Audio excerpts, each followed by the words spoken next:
Bem, eu vou falar sobre as revoltas que aconteceram no período colonial. Esse daqui é para eu lembrar de estudar depois. Ah, primeiro, as revoltas nativistas, né? Elas não influenciam umas às outras. Elas não têm o caráter de influenciar umas às outras. A primeira foi a revolta Beckman, que dois irmãos, Thomas Beckman e Manuel Beckman, junto com Jorge Sampaio, eles buscam tomar a Companhia Geral do Comércio, que foi firmada no Maranhão pela coroa portuguesa, né? Num contexto pós-União Ibérica, a coroa firmou essa companhia para monopolizar, né, todo o comércio que estava sendo gerado no Maranhão, por causa que lá estava acontecendo um comércio interno e isso daí não é bom para a coroa que lucra por cima do monopólio deles, né? Só que o problema é que a elite açucareira não estava conseguindo comprar o tanto de escravos que eles queriam, né, para trabalhar nas lavouras. Aí eles começaram a escravizar indígenas e tiveram um problema com os jesuítas na época que estavam catequizando os indígenas, né? E não era para eles serem escravizados. Bem, com essa alta dos preços, eles começaram a ficar indignados e um desses, né, no caso Thomas, mais novo, foi para Lisboa para tentar um acordo com a corte portuguesa. Eles conseguiram tomar a Companhia do Comércio, foram para Lisboa tentar um acordo com a corte portuguesa. Só que ele foi preso lá, depois cataram os outros dois aqui, o Manuel e o Jorge Sampaio, e enforcaram eles, certo? Tá. A outra, Guerra dos Emboabas. Os Emboabas, eles eram conhecidos como forasteiros. Eles eram portugueses ou brasileiros que iam para outro lugar, que vinham de outro lugar, sem ser São Paulo, para pegar ouro, né? E quem pegava ouro lá eram os bandeirantes, certo? No caso, pegava em Minas Gerais, né? Aí os bandeirantes ficaram indignados com isso daí, que o pessoal começou a pegar o ouro deles, só que muitos desses emboabas eles eram portugueses, né? Então a coroa, obviamente, não fez nada, né? Porque os bandeirantes queriam o monopólio do ouro. Aí com essas eles começaram a tentar expulsar os emboabas, que começou uma guerra de 2 anos, e os emboabas cercaram os bandeirantes e fizeram eles se renderem, fizeram eles se render e massacraram eles, certo? Só que com essa daí eles descobriram ouro no Centro-Oeste, né? Já que os bandeirantes foram expulsos de Minas Gerais, e com essa daí também foi criada a Capitania de Minas Gerais, né? Que rendia muito lucro, muito ouro. Vamos lá, Revolta dos Mascates. Esses mascates, eles eram comerciantes portugueses. Mascate era um nome pejorativo dado para tipo a galera que mama. Hoje em dia seria quem mama na teta dos governos, sabe? Mas a galera que não faz nada e só pega o dinheiro do povo. Esses mascates, essa revolta dos mascates ocorreu em Pernambuco, mais especificamente na cidade de Olinda. E em Olinda tinha uma elite açucareira, né? E essa elite ela vinha empobrecendo, né, por causa da alta produção lá na região do Caribe, né, já que a Holanda saiu daqui e foi para lá após a expulsão da Holanda em 1534 dos holandeses. Foi para lá e começou uma forte concorrência, né, por causa do comércio de açúcar, que começou a perder força e ficou mais barato. Nessa daí a elite veio empobrecendo por causa da crise do açúcar. E com isso os senhores de engenho eles pagavam dinheiro aos mascates, né? Eles eram obrigados a pagar porque era da coroa, né? E os caras, tipo assim, ficavam de boa com isso daí por causa que Olinda tinha um monopólio. Então, eles, tipo assim, eles conseguiam burlar as altas taxas, era só tudo negociável, né, já que eles tinham muito poder, muita influência. Aí esses mascates foram lá, né, e reivindicaram a coroa a criação de uma Câmara Municipal. E essa Câmara Municipal seria em Recife. E os senhores de engenho, a elite açucareira, ficou muito puta, né, porque aí eles iam ser começados a cobrar, não ia ter como mais sonegar imposto.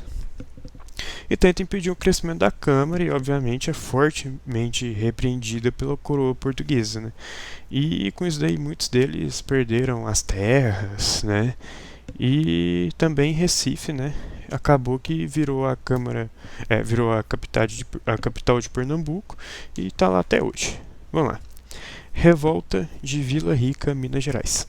Essa daí aconteceu em 1720, com Filipe dos Santos, era o líder. Ele era um português e ele era contra as casas de fundição. Porque essas casas de fundição, ao final da sua exploração do ouro, sua expediente, você tinha que ir nessas casas de fundição, fundir o seu ouro, né, fazer barras, colocar o selo da coroa e um quinto desse ouro que você fundia lá era entregue para a coroa, era confiscado pela coroa. O cara ficou puto com isso daí, né? Porque o ouro é um bem escasso e tal. E ele começou a ficar grilado com isso e tentava criar uma revolta, né? Ficou revoltado e tentou burlar esse sistema. Só que a coroa descobriu e, obviamente, ela repreendeu, porque tudo que vai mal pra coroa enriquecer é uma ameaça e tem que ser morto. E o cara foi morto, amarraram cada membro dele num cavalo em praça pública e chicotearam o cavalo pro cavalo sair correndo e foi rasgado aos pedaços. Vamos lá. Essas daqui são no período iluminista. No período da Revolução Francesa, a Inconfidência Mineira em 1789, aconteceu no mesmo ano da Revolução Francesa, no século XVIII, porém, a Inconfidência Mineira não tem nada a ver com a Revolução Francesa, quer dizer, ela não tem relação direta com a Revolução Francesa, não foi influenciado por esse movimento na França. A Inconfidência Mineira aconteceu em Vila Rica, que hoje é o atual Ouro Preto, que era a cidade de mais influência em Minas Gerais. Tanto é que lá em Vila Rica, na época, né, não existia universidade aqui no Brasil, e tipo assim, tinha 27 pessoas formadas e lá em Vila Rica tinha 12, era a alta elite intelectual lá em Vila Rica. E descontentes com essa falta de infraestrutura aqui no Brasil, especificamente em Vila Rica, a elite queria se separar do resto do Brasil, na região lá de Minas Gerais ou nos arredores do Sudeste, né? Porque estavam putos com o pacto colonial, com as manufaturas, com a falta de universidade e com a falta de liberdade de imprensa. Eles queriam liberdade, né? Com isso, teve influência com a independência americana, tanto é que um dos revoltosos mandou uma carta para Thomas Jefferson pedindo ajuda, só que não deu certo.